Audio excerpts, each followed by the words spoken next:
In this series of posts, I will walk through some of my accumulated knowledge and experience in building high-tech startups. My specific experience is from 3 companies I have co-founded: Netscape, Opsware, and Ning. But more generally, I've been fortunate enough to be involved in and exposed to a broad range of other startups, maybe 40 or 50 in enough detail to know what I'm talking about.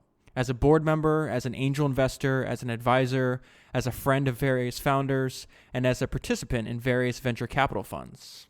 Much of my perspective is based on Silicon Valley and the environment that we have here: the culture, the people, the venture capital base, and so on. Some of it will travel well to other regions and countries.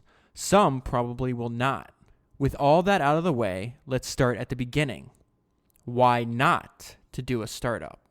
Okay, so that is from the book that I'm going to talk to you about today. So this is going to be a little different. If you're new to founders, the premise of this podcast is really simple. I read a biography of an entrepreneur every week and then pull out ideas that I found interesting, usually from their early life, how they got started, how they think about business, things like that. But today I wanted to cover Marc Andreessen. The reason I say this is different is because as far as I know, there's not a biography or an autobiography of Marc. I was introduced to Marc through, I think I found out about him through Twitter, and I've come to know like his ideas and thoughts mainly through podcasts. Personally, I find him very interesting. I like how fast he talks, and seems to have he's able to like talk about a wide subject matter, a wide array of different subjects rather. So what I did not know, though, was about 10 years ago, he was quite the prolific blogger. I stumbled upon this link that led me to downloading a free ebook. So I'm going to leave that link in the show notes, of course. And that ebook is a collection. So Marc runs a venture capital firm, and I don't know if he did this or the firm did this or somebody else did, but they selected some of his blog posts, which as far as I know are not online anymore, and they put them into an ebook that's free to download. So this isn't going to be a biography of Marc, but this is going to be an explicit way he thinks about building companies, which I think is still valuable to you, the listener. And like I said, I think it's definitely worth checking out. I've read the ebook now twice, and it's, I think, close to 200 pages, and there's just not a lot of fluff in there.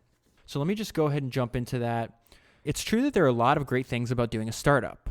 They include, based on my experience, the opportunity to be in control of your own destiny. So he says that's most fundamental, and he's going to explain. He goes, you get to succeed or fail on your own, and you don't have some bozo telling you what to do. For a certain kind of personality, this alone is reason enough to do a startup. The second reason, the opportunity to create something new, also super important. The proverbial blank sheet of paper. You have the ability, actually the obligation, to imagine a product that does not exist yet and bring it into existence without any of the constraints normally faced by larger companies. Okay, so the third reason is the opportunity to have an impact on the world, to give people a new way to communicate, a new way to share information, a new way to work together, or anything else you can think of that would make the world a better place. Straightforward right there. And then another one is the ability to create your ideal culture and work with a dream team of people you get to assemble yourself. Want your culture to be based on people who have fun every day and enjoy working together? Or do you want a hyper-competitive atmosphere both in work and play? Or are you super focused on creating innovative new rocket science technologies? Or are you global in perspective from day one? You get to choose and to build your culture and team to suit. And then money. Startups done right, of course, can be highly lucrative. This is not just an issue of personal greed. When things go right, your team and employees will themselves do very well and be able to support their families, send their kids to college, and realize their dreams. And that's really cool. If you're lucky, you as an entrepreneur can ultimately make profound philanthropic gifts that change society for the better. And so now he's going to get to his main point of this section, though. He says, however, there are many more reasons not to do a startup. So I'm just going to highlight some of the ones that really stuck out to me. This section's much longer, so I'm not going to read all of it. Okay, so it says, first and most importantly, realize that a startup puts you on an emotional roller coaster unlike anything you have ever experienced. You will flip rapidly from day to day in which you are euphorically convinced you are going to own the world to a day in which doom seems only weeks away and you feel completely ruined and back again, over and over and over. And I'm talking about what happens to stable entrepreneurs. There is so much uncertainty and so much risk around practically everything you are doing. Some days, things will go really well and some things will go really poorly. And the level of stress that you're under generally will magnify those transient data points into incredible highs and unbelievable lows at whiplash speed and huge magnitude. So when I read that, I thought of there's an exchange that happens. I talked about this in Founders number 41 when I went over Ben Horowitz's book. Ben Horowitz is Marc Andreessen's business partner, but he wrote a book called Hard Thing About Hard Things. And one of my favorite exchanges in the book, I'm just going to read it to you. And it's a conversation between Marc and Ben, and Marc's the first one talking. He says, "Do you know what the best thing about startups?" And Ben asks, "What?" "You only ever experience two emotions, euphoria and terror. And I find that a lack of sleep enhances them both." So that's a good, kind of a good insight into Marc's personality there, and a little bit of what he's talking about here. Second, in a startup, absolutely nothing happens unless you make it happen. This one throws both founders and employees new to startups. In an established company, no matter how poorly run or demoralized, things happen. They just happen. People come into work, code gets written, markets get analyzed, pricing gets studied and determined, sales calls get made, and so on. A startup has none of the established systems, rhythms, infrastructure that any established company has. You, as the founder, have to put all of these systems and routines and habits in place and get everyone actually rowing. Forget even about rowing in the right direction. Just rowing at all is hard enough at the start. And until you do, absolutely nothing happens. Unless, of course, you do it yourself. Third reason not to do a startup, you get told no a lot. Unless you spend time in sales, you're probably not familiar with being told no a lot. It's not so much fun. Fourth, hiring is a huge pain in the ass. A lot of people think they want to be part of a startup, but when the time comes to leave their cushy job at HP or Apple, they flinch and they stay. As a founder of a startup trying to hire a team, you'll run into this again and again, and this is where he talks a little bit about Jim Clark. When Jim Clark decided to start a new company in 1994, I was one of about a dozen people at various Silicon Valley companies he was talking to about joining him in what became Netscape. I was the only one who went all the way saying yes, largely because I was 22 years old and had no reason not to do it. The rest flinched and didn't do it. And this was Jim Clark, a legend in the industry who was coming off of one of the most successful companies in Silicon Valley in 1994. How easy do you think it's going to be for you? Fifth reason not to do a startup. God help you, at some point, you're going to have to hire executives. You think hiring employees is hard and risky? Wait until you start hiring a VP of engineering, VP of marketing, VP of sales, general counsel, and CFO. Sixth, the hours. There's been a lot of talk in Silicon Valley lately about the work-life balance. That's hilarious because he's writing these words a decade ago, and I feel like on Twitter there's arguments and fights every day about this, about how you should be able to do a startup and simultaneously live a full and fulfilling outside life. Now, personally, I have a lot of sympathy for that point of view, but it's really difficult. The fact is that startups are incredibly intense experiences and take a lot out of people in the best circumstances. So let me just go back to what I just referenced about. It's funny that he wrote this 10 years ago. The reason I spend so much time reading about history and learning about history is because I feel when you see things like this, actions that human beings are engaged in that are separated from time and geography and culture, meaning they just constantly reappear over and over again, to me that's just a good indicator that some level of our base programming makes us do these kind of, engage in these kind of activities. And when you see that, it's probably best just to abstain. Are we really going to make that big of a difference in this debate? In my opinion, probably not. I think people are going to do whatever they feel they want to do anyways. And they're probably going to be arguing about this 50 years and 100 years from now as well. Okay. So he says, the fact is startups are incredibly intense experiences and take a lot out of people in the best circumstances. And he says, but he's honest about this. He says, in case you were wondering, the hours do compound the stress. 7, it is really easy for the culture of a startup to go sideways. This combines the first and second items above. This is your emotional roller coaster wreaking havoc on not just you, but your whole company. In the best case, you get an amazing dynamic of people really pulling together, supporting one another, and working their collective tails off in pursuit of a dream. In the worst case, you end up with widespread self-reinforcing bitterness, disillusionment, cynicism, bad morale, contempt for management, and depression. Guess which way it usually goes. He's actually, I'm sure I'm going to repeat myself over and over again, but he's really funny. A lot of his writing, I laughed out loud several times. 8, there are a lot of X factors that can come along and whoop you right upside the head, and there's absolutely nothing you can do about them. And he's going to list some here. Stock market crashes, terrorist attacks, natural disasters. Any given X factor might slam shut the fundraising window, cause customers to delay or cancel purchases, or at worst, shut down your whole company. He gives an example. He doesn't tell us what startup this happened, but he said, Russian mobsters laundering millions of dollars of dirty money through your service, resulting in the credit card companies closing you down. You think I'm joking about that one?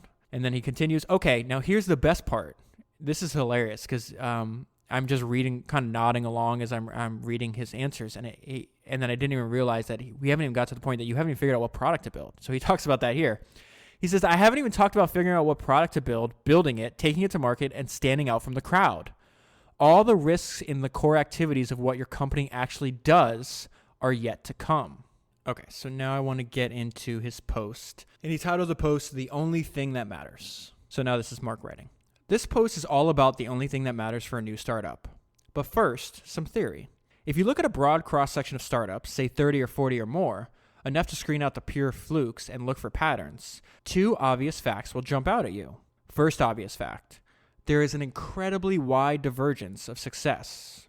Some of those startups are insanely successful, some highly successful, many somewhat successful, and quite a few, of course, outright fail. The second obvious fact, there's an incredibly wide divergence of caliber and quality for the 3 core elements of each startup, and it's team, product, and market. You'll understand in a few minutes why he's laying this out, because he's going to take the counterintuitive point here. At any given startup, the team will range from outstanding to remarkably flawed. The product will range from a masterpiece of engineering to barely functional. And the market will range from booming to comatose. And so you start to wonder, what correlates the most to success? Team, product, or market? Or more bluntly, what causes success? And for those of you who are students of startup failure, what's most dangerous? A bad team, a weak product, or a poor market? So he's going to go into defining those terms a little bit more. I think you probably already know what they are. And if not, you can just read a little bit more about that by downloading the free ebook. He's going to jump into the difference between product quality and market size are completely different. Because some people, so he talks about, he said, he gets a question, how great can a product be if nobody wants it? In other words, isn't the quality of a product defined by how appealing it is to lots of customers? And his answer is no. Product quality and market size are completely different. And so he's going to give you an example. Here's the classic scenario.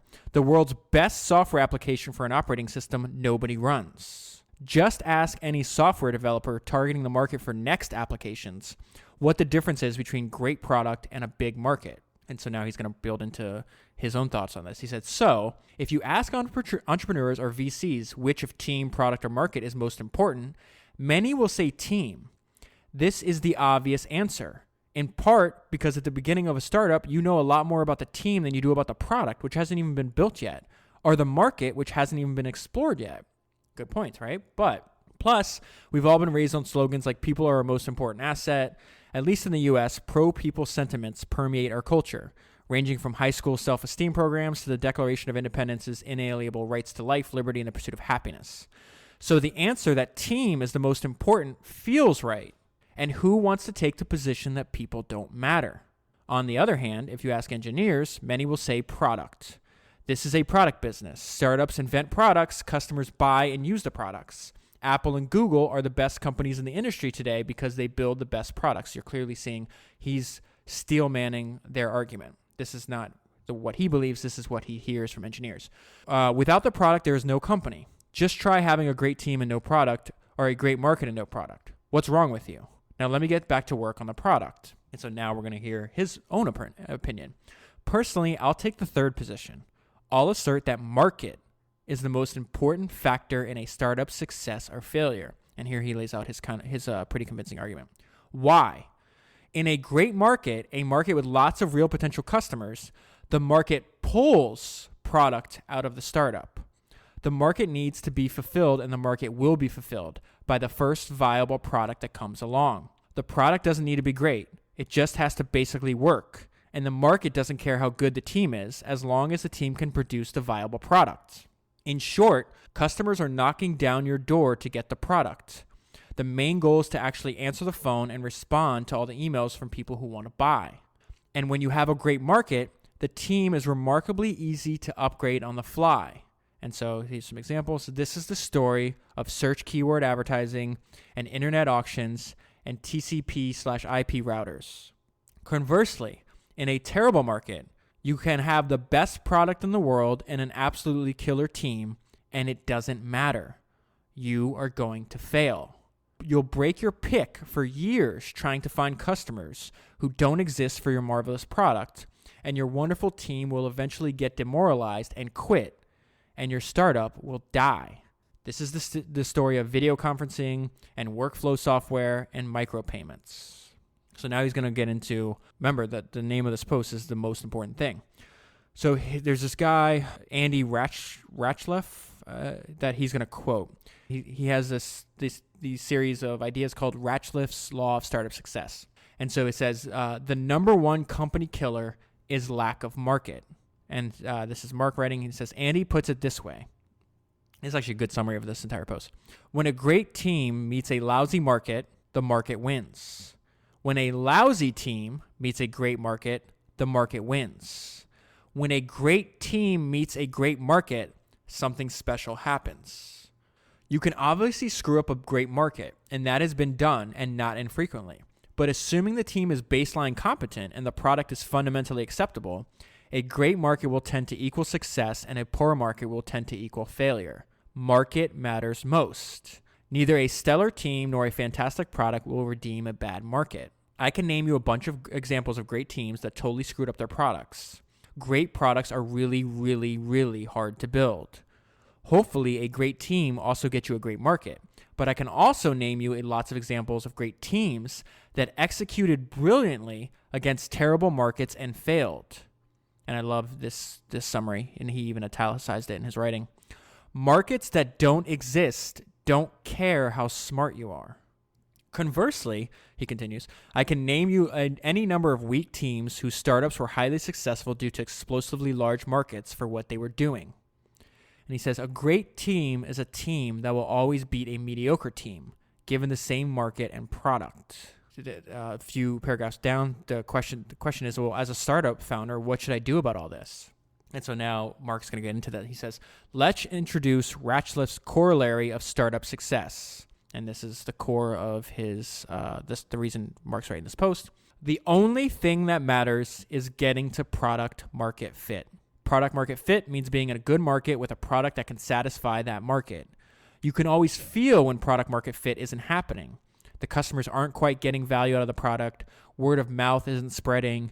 Usage isn't growing that fast. Press reviews are kind of blah. The sales cycle takes too long and lots of deals never close. And you can always feel product market fit when it's happening. The customers are buying the product just as fast as you can make it. Money from customers is piling up in your company checking account. You're hiring sales and customer support staff as fast as you can. He says lots of startups fail before product market fit ever happens. My contention, in fact, is that they fail because they never get to product market fit. Carried a step further, I believe that the life of any startup can be divided into two parts. So he's going to call this BPMF and APMF. You can kind of figure out what that is. So it's before product market fit and after product market fit. When you are before product market fit, focus obsessively on getting to product market fit. Do whatever is required to get to product market fit. When you get right down to it, you can ignore almost everything else. And he's saying you can ignore everything else because the only important part is actually getting to product market fit. Whenever you see a successful startup, you see one that has reached product market fit, and usually along the way screwed up all kinds of other things, from channel model to pipeline development strategy to marketing plan to press relations to compensation policies to the CEO sleeping with the venture capitalist, and yet the startup is still successful. So again, he's just re-hitting that, you can do all these other things terribly. But if you focus on the most important thing, which is, in his opinion, getting the product market fit, none of that matters.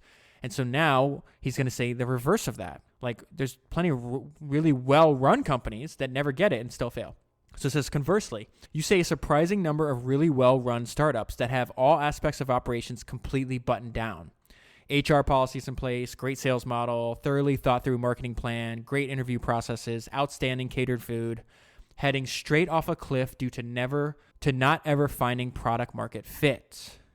Okay, so now I'm going to jump to his post, and it's advice for smaller companies on dealing with larger companies. And he uses the metaphor of the Moby Dick theory of big companies, which is quite humorous.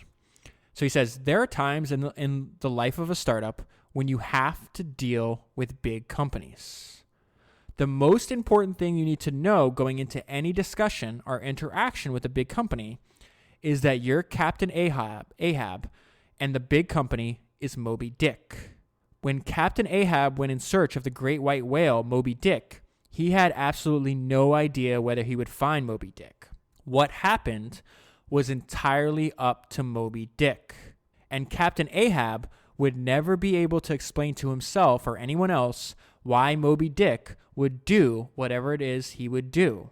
You are Captain Ahab, and the big company is Moby Dick. Here is why. I love this part. The behavior of any big company is largely inexplicable when viewed from the outside. I always laugh when someone says Microsoft is going to do X, or Google is going to do Y, or Yahoo is going to do Z. Odds are nobody inside Microsoft, Google, or Yahoo knows what Microsoft, Google, or Yahoo is going to do in any given circumstance on any given issue. So you can logically take away from that, well, if they don't even know what they're doing on the side, how could you from the outside? And he's going to explain why that's really hard to do. The inside of any big company is a very, very complex system consisting of many thousands of people, of whom at least hundreds and probably thousands are executives who think they have some level of decision-making authority. On any given issue, many people inside the company are going to get some kind of vote on what happens. Maybe 8 people, maybe 10, 15, 20, and sometimes many more. So he's going to tell a story here, which it sounds like it's made up. I don't think he's lying to us, but this is so ridiculous. When I was at IBM in the early 90s, they had a formal decision-making process called concurrence. On any given issue, a written list of the 50 or so executives from all over the company who would be affected by the decision in any way, no matter how minor, would be assembled. And any one of those executives could non-concur and veto the decision. That's an extreme case. But even a non-extreme version of this process, and all big companies have one, they have to, is mind-bendingly complex to try to understand, even from the inside, let alone the outside. And so he continues, he says, you can count on there being a whole host of impinging forces that will affect the dynamic of decision-making on any issue at a big company. You can't possibly even identify all the factors that will come to bear on a big company's decision, much less try to understand them, much less try to influence them very much at all. So back to Moby Dick. Moby Dick might stalk you for 3 months, then jump out of the water and raise a huge ruckus, then vanish for 6 months, then come back and beat your whole boat, or alternatively give you a clear shot you need to harpoon his giant butt, and you're never going to know why. A big company might study you for 3 months, then approach you and tell you they want to invest in you or partner with you or even buy you, and then vanish for 6 months. Then come out with a directly competitive product that kills you, or alternatively acquire you and make you and your whole team rich. So think about all the different factors he just explained in one paragraph. And again, the takeaway is the same thing, and you're never going to know why. The upside of dealing with a big company is the right deal with the right big company can have a huge impact on a startup's success. The downside of dealing with a big company is that he can capsize you, maybe by stepping on you in one way or another and killing you, but more likely by wrapping you up in a bad partnership that ends up holding you back or just making you waste a huge amount of time in meetings and get distracted from your core mission. So when I was reading all this, I was like, why is he giving you advice that it's like, why would you want to deal with just big companies? It seems like there's way too much randomness. Like you have a much harder shot at building a good business there if this is random. So I'm reading through all this and highlighting this. I'm like, this doesn't make any sense. It's like, I don't understand where Marc's going with this. And once I got to this part, I'm like, oh, okay. Because I come up with the same conclusion. So what to do? First, don't do startups that require deals with big companies to make them successful.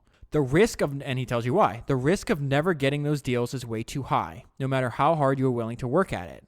And even if you get the deals, they probably won't work out the way you hoped. Second, never assume that a deal with a big company is closed until the ink hits the paper or the cash hits the company bank account. Third, be extremely patient. Big companies play hurry up and wait all the time. If you want to deal with a big company, it is probably going to take a lot longer to put together than you think. I like this reason a lot. Never ever assume a big company will do the obvious thing. What is obvious to you or any other outsider is probably not obvious on the inside once all the other factors that are involved are taken into account. And then I think he continues, and it's even I think he's picking up like on a fundamental aspect of human nature here. Be aware that big companies care a lot more about what other big companies are doing than what any startup is doing. Hell, big companies often care a lot more about what other big companies are doing than they care about what their customers are doing. Big mistake. Moby Dick cared a lot more about what the other giant white whales were doing than those annoying little people in that flimsy boat. So he's going to give us some advice to close out this post. And he says, don't get obsessed. Don't turn into Captain Ahab. By all means, talk to big companies about all kinds of things, but always be ready to have the conversation just drop and to return to your core business. Rare is the startup where a deal with a big company leads to success or lack thereof leads to a huge failure. Okay, so now I'm going to skip ahead to his post on why a startup's initial business plan doesn't matter that much. All right, a startup's initial business plan doesn't matter that much because it is very hard to determine upfront exactly what combination of product and market will result in success. By definition, you will be doing something new in a world that is a very uncertain place. You are simply probably not going to know whether your initial idea will work out as a product and a business, and you will probably have to rapidly evolve your plan, possibly every aspect of it, as you go. It is therefore much more important for a startup to aggressively seek out a big market and product market fit within that market. Once the startup is up and running, then it is to try to plan out what you're going to do in great detail ahead of time. This just goes back to one of my central philosophical tenets, is that we live in a world that is far too complex for us to understand, and therefore you're going to have to learn as you go. The history of successful startups is quite clear on this topic. Normally, I would simply point to Microsoft, which started as programming tools before IBM all but forced Bill Gates to go into the operating system business, or Oracle, which was a consultancy for the CIA before Larry Ellison decided to productize a relational database, or Intel, which was a much smaller company focused on memory chip market until the Japanese onslaught of the mid-'80s forced Andy Grove to switch focus to CPUs. Side note, if you want to learn more about Intel, I did a podcast on that great book called The Intel Trinity. It's Founders number 8. Okay, so back to what Marc is writing. Okay, however, I've recently been reading Randall Strauss's marvelous book about Thomas Edison, The Wizard of Menlo Park. Okay, let me plug another one of my past podcasts in case you haven't listened to it. I actually read this book and I did a podcast. It's Founders number 3. So I did that like a year and a half, maybe 2 years ago. I think I did this even before I had the name Founders for the podcast. But yeah, it is a fascinating book. And actually, a lot of this post, he's going to be quoting the book. So why is that important? Instead of talking about Andy Grove, or Intel, or Oracle, or Microsoft, why is he saying, no, I'm just going to bring up Thomas Edison?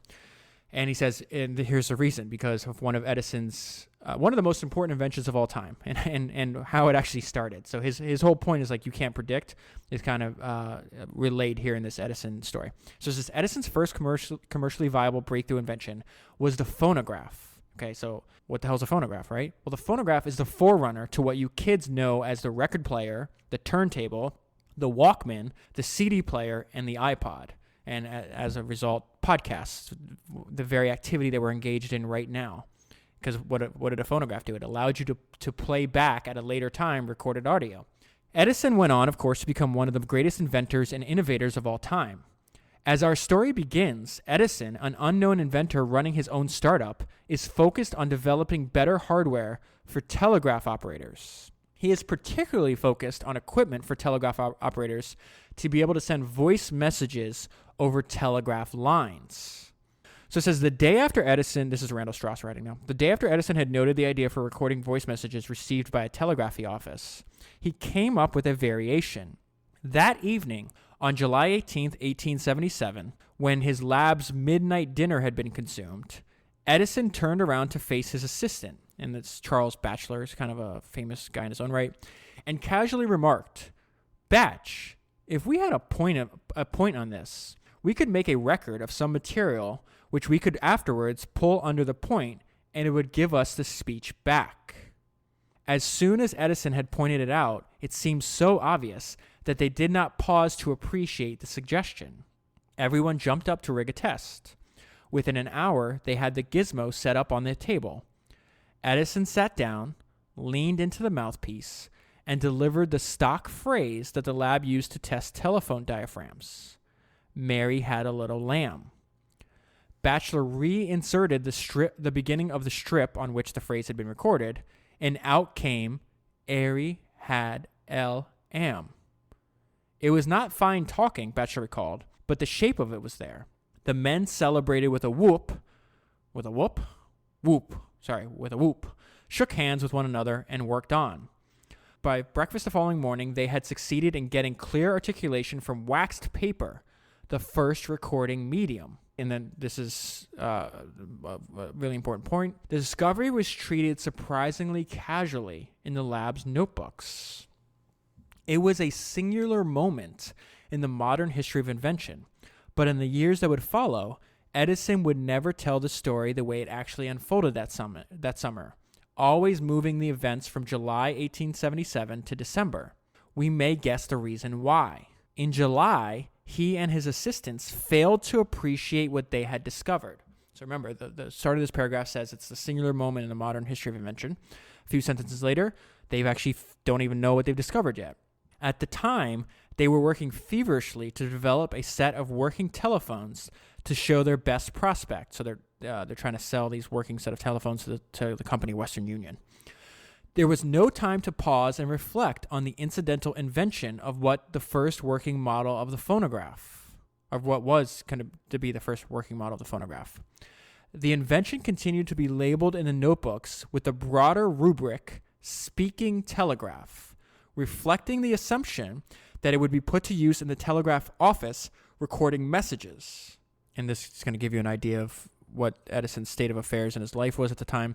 In October 1877, so this is a few months after he invented the phonograph, Edison wrote his father that he was at present very hard up for cash, but if his speaking telegraph was successful, he would receive an advance on royalties. The commercial potential of his still unnamed recording apparatus remained out of sight. So let me jump to the next paragraph. A description of the phonograph in Scientific American in early November set off a frenzy in America and Europe. The New York Sun was fascinated by the metaphysical implications of an invention that could play, and this is a quote from them, echoes from dead voices. And more to Mark's point, like why is Mark including all this? Talking about, your initial, he's trying to teach us that our initial business plan is not the most important thing. And here's why. The New York Times predicted that a large business would develop in bottled sermons, and wealthy connoisseurs would take pride in keeping a well-stocked oratorical cellar. So they thought the use would be that preachers would be able to record their sermons, and people would be so enthralled by this, they'd have basically an at-home audio library of preaching sermons. By late November, Edison and his staff had caught on to the phonograph's commercial potential as a gadget for entertainment. A list of possible uses for the phonograph was noted. And so this is some of the things they thought maybe it could be used for: speaking toys, whistling toy train engines, music boxes, clocks and watches that announced the time, and there was even an inkling of the future importance of personal music collections, here described as a machine for the whole family to enjoy. equipped with 1,000 music recordings. And so on December 7th, 1977, so it's almost 6 months after he first did this, Edison walked into the New York office of Scientific American, placed a small machine on the editor's desk, and with about a dozen people gathered around, turned the crank. "How do you do?" asked the machine, introducing itself crisply. "And how do you like the phonograph?" It itself was feeling quite well, it assured its listeners, and then cordially bid everyone a good night. Having long worked within the world of telegraphic equipment, Edison had been perfectly placed to receive the technical inspiration for the phonograph.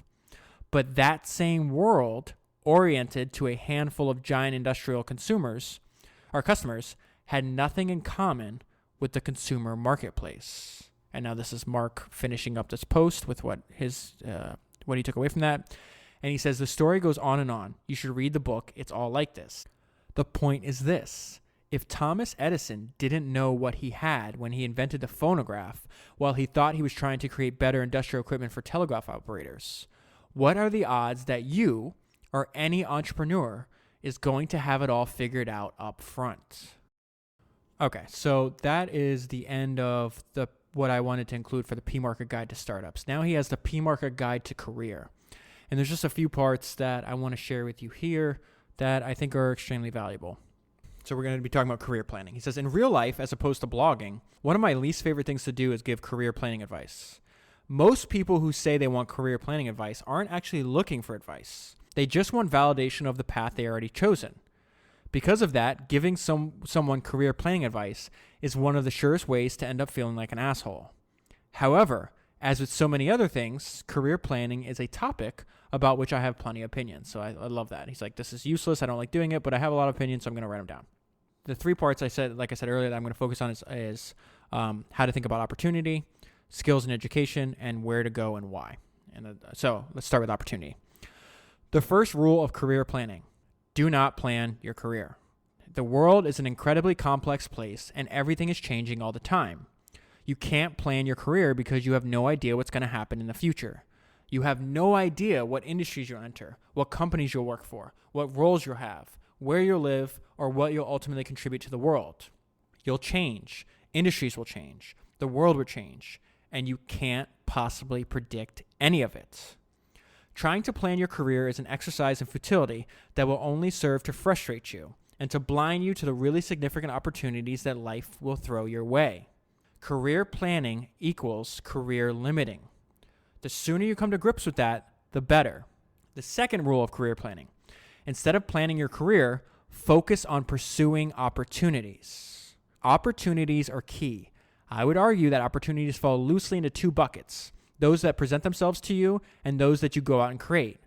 Both will be hugely important to your career. Opportunities that present themselves to you are the consequence, at least partially, of being in the right place at the right time. They tend to present themselves when you are not expecting it, and often when you are engaged in other activities that would seem to preclude you from pursuing them. And they come and go quickly. That's such an important part. I need to read that part over, okay? So they're going to present themselves when you're actually not expecting it, okay?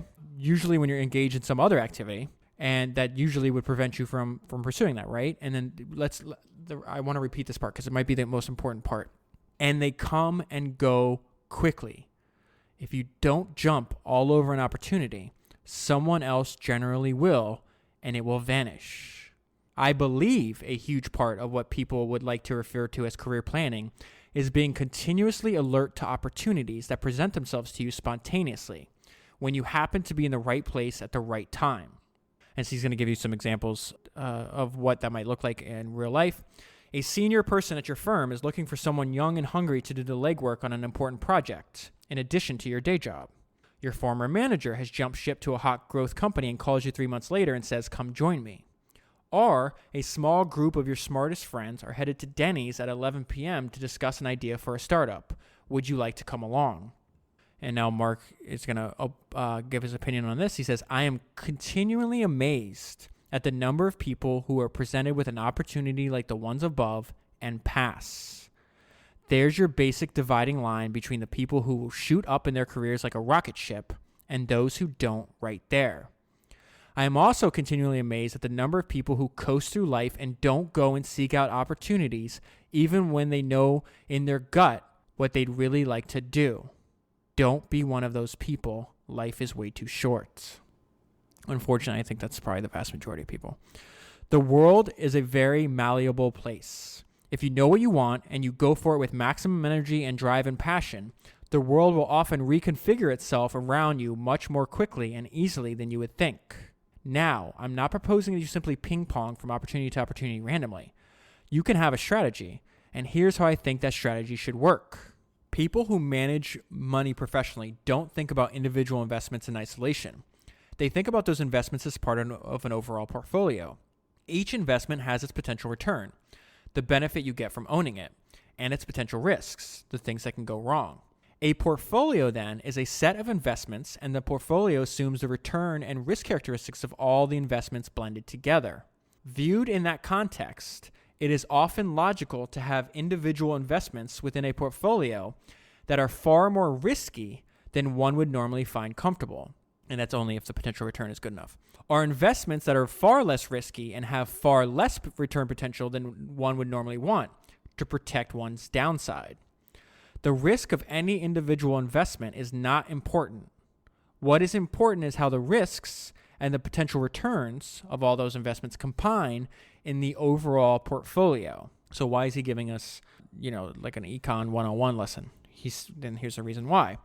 I believe you should look at your career as a portfolio of jobs, roles, and opportunities. Each job that you take, each role that you choose to fill, each opportunity you pursue will have a certain potential return, the benefits you can get from taking it. Whether those benefits come in the form of income, skill development, experience, geographic location, or something else. And this is the other side of that. Each job will also have a certain risk profile, the thing that could go wrong from getting fired for not being able to handle the job's demands to having to move somewhere you don't want to, the company going bankrupt, etc., etc. Once you start thinking this way, you can think strategically about your career over its likely 50-plus year time span. For example, when you are just out of school and you have a low burn rate and geographic flexibility, you can take jobs with a certain return risk profile. If you get married and have kids, you will take jobs with a different return risk profile.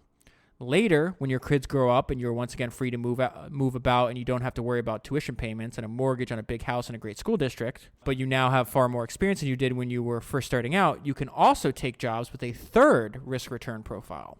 Most people do not think this way. They might occasionally think this way, but they don't do it systematically. So when an opportunity pops up, they evaluate it on a standalone basis. Boy, it looks risky. I'm not sure I should do it. He's talking about some of the common excuses. What you should automatically do instead is put it in context with all of the other risks you are likely to take throughout your entire career and decide whether this opportunity fits strategically into your portfolio. And so he's going to say, here, let's dig into this concept a little more. I'm talking about the form of risk that financial professionals deal with and startup entrepreneurs deal with, and that you deal with anytime you make any decision. There are a set of potential downsides to almost any decision, but they can be analyzed and often quantified and thereby brought under control, which is important because in life, there is generally no opportunity without risk. Another thing I love about his posts, he always intertwines like stuff he's reading or saw elsewhere into like how he gives you like some background on how he came about and what influenced these ideas. So there's this guy named Aaron Brown. He says, to quote Aaron Brown, a legendary Morgan Stanley derivatives trader and poker expert, from his extraordinary book, The Poker Face of Wall Street, when talking about hiring traders at investment banks. So this is Aaron Brown talking about hiring traders, and then we're going to have Mark tie this into entrepreneurship.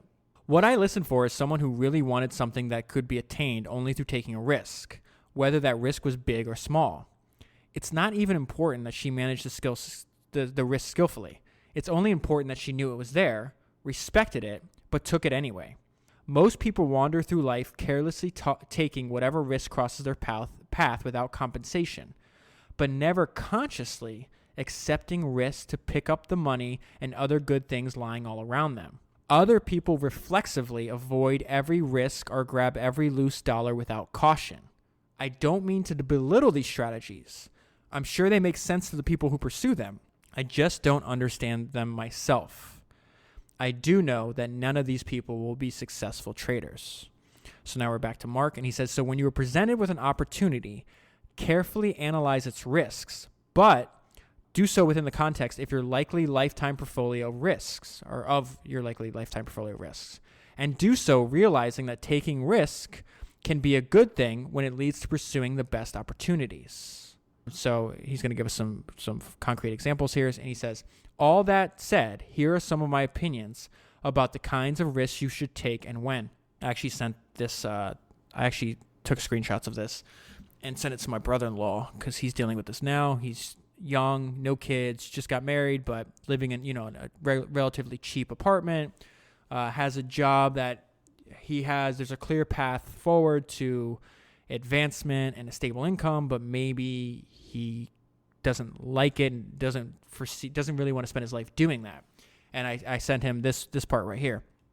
He says, this is Mark writing. He says, remember, this is Mark's opinions on the kinds of risks you should take and when. When you are just out of school and assuming that you're relatively free to move and have a low burn rate is when you should optimize for the rate at which you can develop skills and acquire experiences that will serve you well later. You should specifically take income risk in order to do that. Always take the job that will best develop your skills and give you valuable experiences regardless of its salary. And this is, he italicized this, and it's the most important part. This is not the time in your career to play it safe. Amen to that. Moving on to the next set, when you have family obligations, a spouse, 2.5 kids, a dog, a picket fence, that's obviously the time to crank back on the income risk and instead take a little risk that you might not learn as much or advance as quickly, or don't join that. It might not be a good idea to join that hot new startup. He does add the caveat, though. He says, however, this is not black and white. In Silicon Valley, for example, it can still make a lot of sense for a young parent to take a risk on a hot new startup because it will usually be easier to get another job if the startup fails.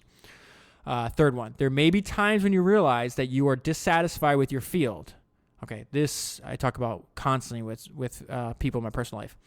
You are working in enterprise software, for example, but you'd rather be working on green tech or a consumer internet company. Jumping from one field into another is always risky because your specific skills and contacts are in your old field. So you'll always have less certainty of success in the new field. This is almost always a risk worth taking. Standing pat and being unhappy about it has risks of its own, particularly to your happiness. And it is awfully hard. This is so important. And it is awfully hard to be highly successful in a job or field in which one is unhappy. I think most people would agree with that last statement, yet analyze the people around you. How many people do you know that have jobs they hate, but yet they constantly talk themselves into why they have to that this has to be the case. Oh, it's not that bad. Oh, I'll enjoy my weekends. Oh, I have kids. Oh, I have all these other things. Like, I'm not saying that you can just jump, everybody can just jump freely. But if you know that you're unhappy, at least work towards a position in which you can make a change, as opposed to just constantly saying, like most people just shut their mind off that change is even possible. Now, so he's going to continue with, likewise with geographic risk. You start out in one city, say working at a software company in Philadelphia, and you're doing well. You get the opportunity to jump to a faster growing software company in Silicon Valley. Should you take the risk of moving geographies to a place where you don't know anybody and where the cost of living is when the cost of living is higher? Almost certainly. The additional risks of not having an extensive personal network and of tolerating a lower standard of living for some period of time are almost certainly overcome by the upside of being at a better company, relocating yourself to the heart of your industry, and setting yourself up to exploit many more great opportunities over the next decade. And he says, finally, pay attention to opportunity costs at all times. Doing one thing means not doing other things. This is a form of risk that is very easy to ignore to your own detriment. And he says one more quote, this time from Nassim Nicholas Taleb in The Black Swan. Seize any opportunity or anything that looks like opportunity. They are rare, much rarer than you think. Many people do not realize they are getting a lucky break in life when they get it. If a big publisher or a big art dealer or a movie executive or a hotshot banker or a big thinker suggests an appointment, cancel anything you have planned. You may not see such a window open up again. So that's the end of the quote from Black Swan. This is back to Mark, and this is a takeaway and his final takeaway from the thinking about opportunities. If you really are high potential, you're naturally going to be seeking out risks in your career in order to maximize your level of achievement. So now we're gonna go to skills and education, and then we're gonna go more on geography. I love this. So it says, please read my opening disclaimers. Note, especially that these are only my personal views. I am not trying to malign anyone else's choice of career or education path. These are simply the things I would want to be told if I were entering college today. So first section, we're going to talk about what should you study in college.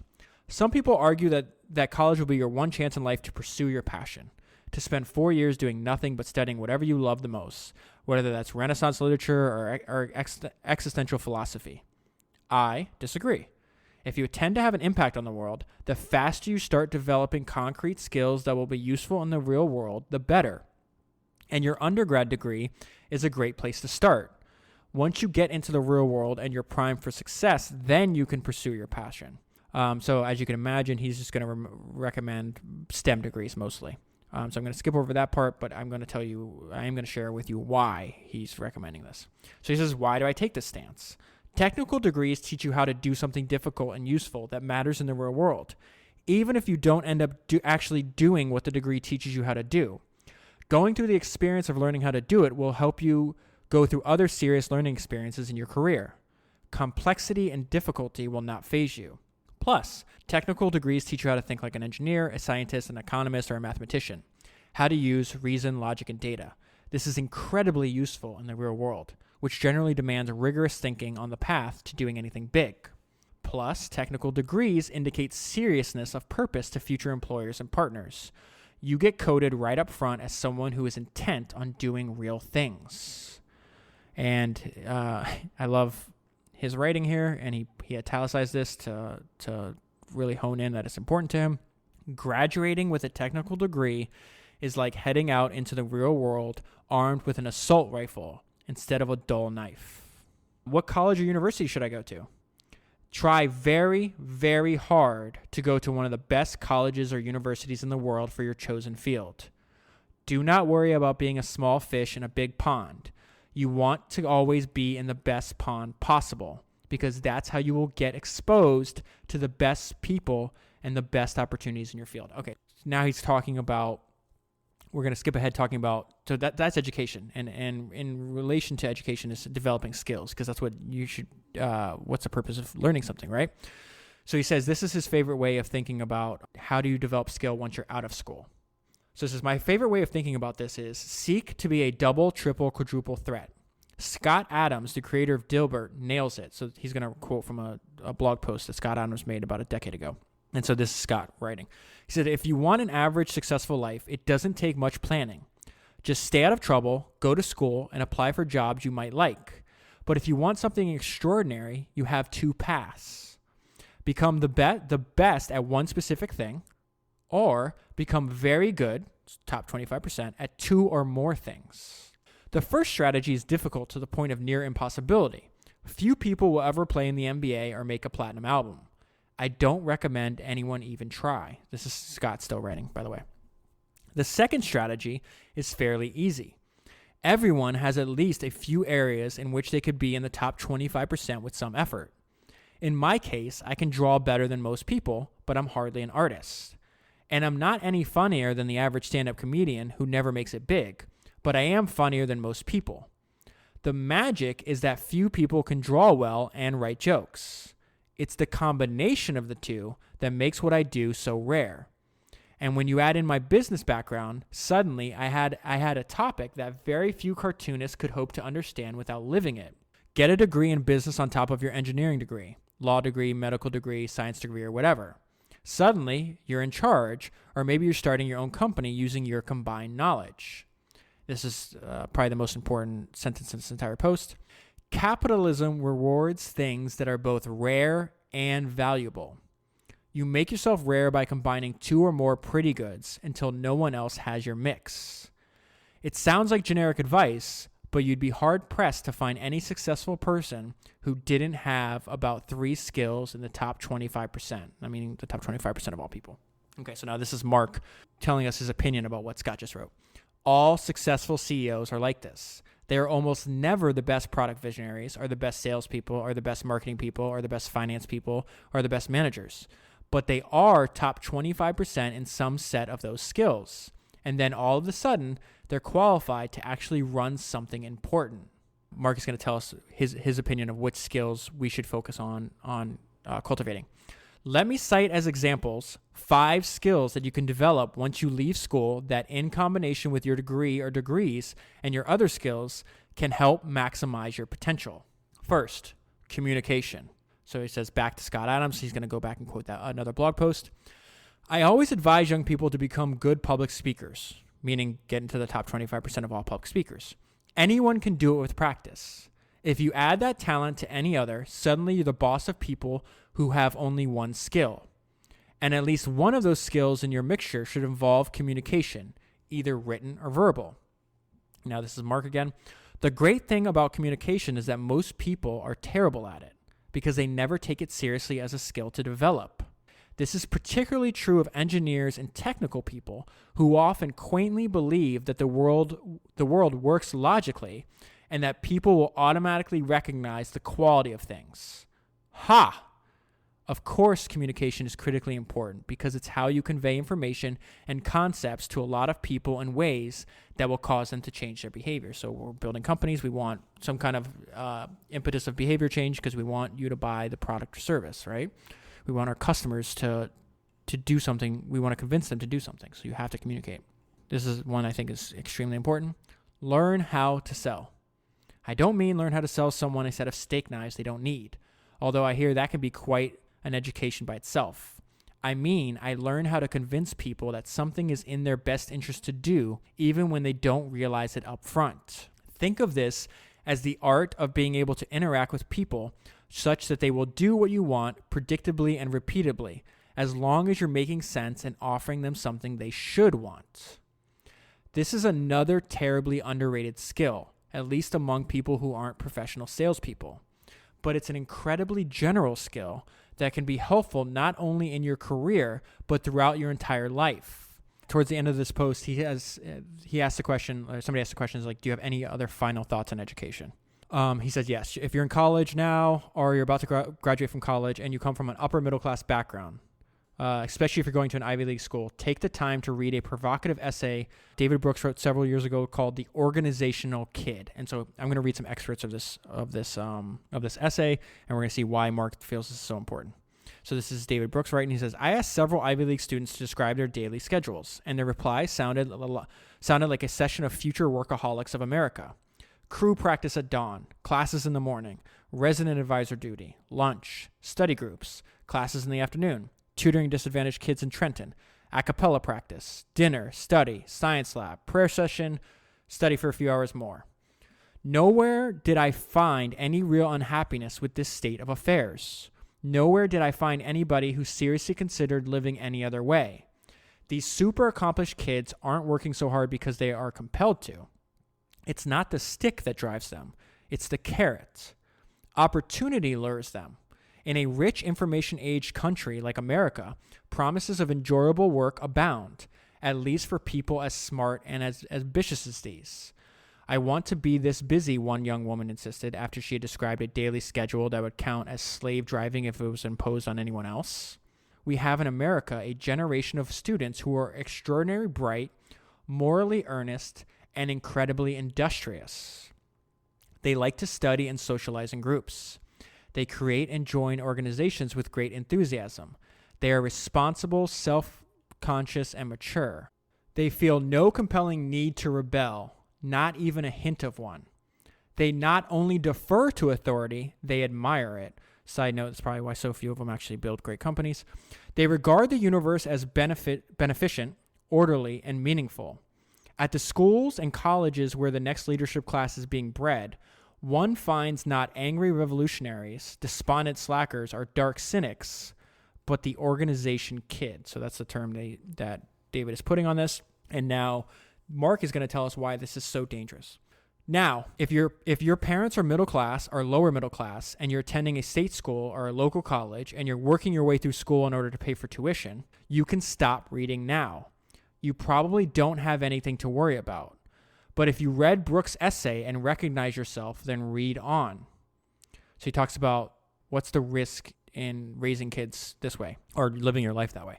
If you have lived an orchestrated existence, gone to great schools, participated in lots of extracurricular activities, had parents who really concentrated hard on developing you broadly and exposing you to lots of cultural experiences. So again, this is the reason I like how many people actually go through this. Like it's a tiny percent of people's existence that actually are raised in environments like this. And graduated from an elite university in the first 22 or more years of your life, you are in danger of entering the real world, being smacked hard across the face by reality and never recovering. What do I mean? It's possible you got all the way through those first 22 or more years and are now entering the workforce without ever really challenging yourself. This sounds silly because you've been working hard your whole life. But working hard is not what I'm talking about. You've been continuously surrounded by a state-of-the-art parental and educational support structure, a safety net, and you have yet to make tough decisions by yourself in the absence of good information and to live with the consequences of screwing up. So that last part about, it's all italicized. You have yet to make tough decisions by yourself in absence of good information and to live with the consequences of screwing up. I think you already know where Mark's going with this. That's a description of building a company. You have to make tough decisions by yourself in the absence of good information, and you have to live with the consequences of screwing up. Goes back to what he's been saying through many of these posts about the complexity of the world we live in. Like that's a complex environment means there's going to be an absence of reliable information. In my opinion, it's now critically important to get into the real world and really challenge yourself. Expose yourself to risk. Put yourself in situations where you will succeed or fail by your own decisions and actions, and where that success or failure will be highly visible. Why? If you're going to be a high achiever, you're going to be in lots of situations where you're going to be quickly making decisions in the presence of incomplete or incorrect information, under time pressure, and often under intense political pressure. You're going to screw up frequently, and the screw-ups will have serious consequences, and you will feel incredibly stupid every time. This cannot faze you. You have to be able to just get right back up and keep on going. And this is the end of the last sentence of the post and why I decided to include it in the podcast. That may be the most valuable skill you can ever learn. Make sure you start learning it early. So we're almost done. I know this is I'm going on longer than I normally do, but there's just so much good information in this book and this series of posts. I'm really happy that I stumbled upon it. So the last section we're going to go over is where to go and why. When picking an industry to enter, my favorite rule of thumb is this. Pick an industry where the founders of the industry, the founders of the important companies in the industry, are still alive and actively involved. This is easy to figure out. Just look at the CEO, chairman, or chairwoman, and board of directors for the major companies in this industry. If the founders, and this is another italicized part, if the founders of the companies are currently serving as CEO, chairman, chairwoman, board member of their companies, it's a good industry to enter. It is probably still young and vital, and there are probably still opportunities to exploit all over the place, either at those companies or at new companies in that industry. If not, if the industry founders are dead, are old, or out of touch, beware. That industry is now dominated by companies that are being run by second or third or even fourth generation managers who inherited their companies pre-built and are serving as caretakers. That's just great writing. If you are young and want to have an impact, you want to be in an industry where there's a lot of growth and change and flux and opportunity. As an industry ages, the vitality drains out until all that's left is a set of ossified remnants in the form of oligopolistic entities, of which you would find being a part of to be completely soul-killing. All right, so if you want the full story, I'm going to leave it here. I'll leave a link in the show notes, and everything obviously is always available at founderspodcast.com. You can download the ebook for free. I would definitely recommend if you go to amazon.com/shop/founders podcast, you can see every single book that I've covered so far. And if you purchase using that link, the podcast gets a small percentage of the sale. So it's actually a good way to support the podcast. Thank you very much for your support. Thank you for listening. Please tell a friend, and I will talk to you again on Monday.